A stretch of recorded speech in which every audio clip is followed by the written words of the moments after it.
I've got your energy stories for the fourth week of July 2023, and they're falling like dominoes. First Ford, GM, Benz, Polestar, Rivian, and Volvo. And now yet another auto company joins the Tesla North American charging standard with Nissan on board. As of next year, Nissan says it will make available an NACS charger adapter for its Ariya models. And beginning in 2025, Nissan's EVs in the US and Canadian markets will have NACS ports. Nissan plans on more than 40% of its US vehicle sales being fully electric by 2030.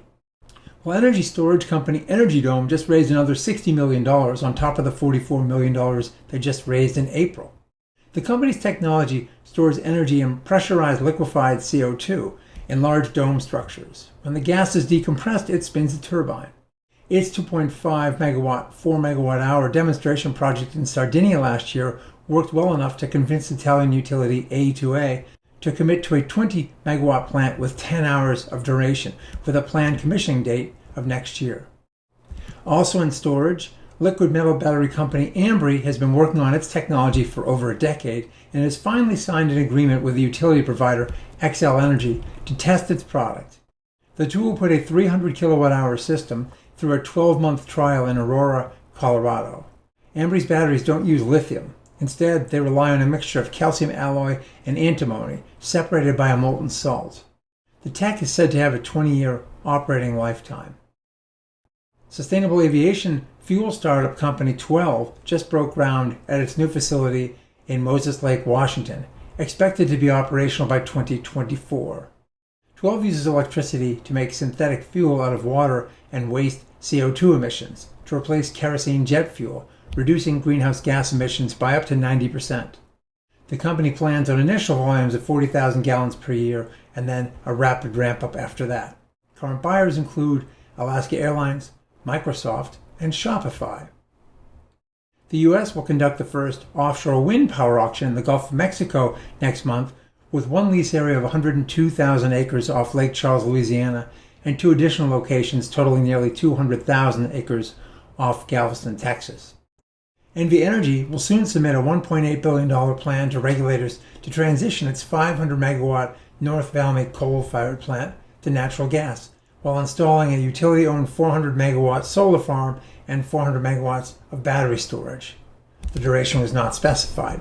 Solar arrays and battery storage are expected to have a price tag of $1.5 billion, with another $83 million for the switch from coal to gas, and the remainder for transmission upgrades and other development projects. Utility holding company Energy Northwest and small modular reactor developer X Energy Reactor Company announced a joint development agreement for up to 12 small modular reactors in central Washington state, yielding up to 960 megawatts of electricity. Energy Northwest expects to bring the first unit online by 2030. Energy Northwest owns or operates multiple generating facilities throughout the Northwest, including the Columbia nuclear plant. And under this agreement, the project will be located adjacent to the Columbia generating station. X Energy's modules can generate 80 megawatts of electricity or 200 megawatts of high temperature steam. In May, Dow designated a Texas Gulf Coast site for X Energy's first reactor deployment as part of the U.S. Department of Energy's Advanced Reactor Demonstration Program.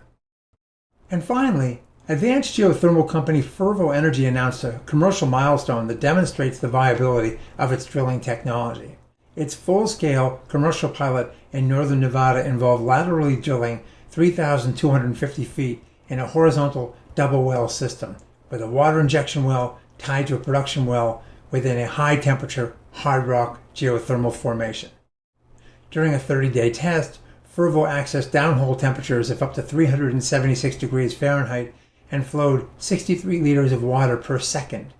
Its organic Rankine cycle generating tech generated 3.5 megawatts of electricity. Fervo's wells are typically drilled to vertical depths of approximately 8,000 feet, where it's pretty hot down there, and then they go sideways for another 4,000 feet to gather that heat. Enhanced geothermal holds enormous promise if technical challenges, such as ensuring they don't create seismic activity and economic hurdles, can be overcome. Well, that's all for this week. Thanks for watching. We'll see you again next week.